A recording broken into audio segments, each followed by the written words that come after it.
Wow, এটা lava, কিন্তু এর স্বাদ অসাধারণ। এম এম এম এম সোনার মধু, জাদুর মতো স্বাদ। বাহ, আমি রংধনু পান করছি।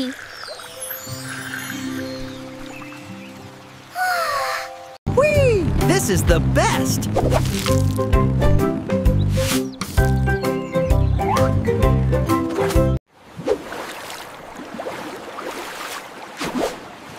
সর্বকালের সেরা সার্ফ চকোলেটি ঢেউ।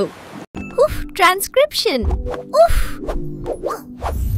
পড়ে যেও না বৃহস্পতি। Time to colour the world.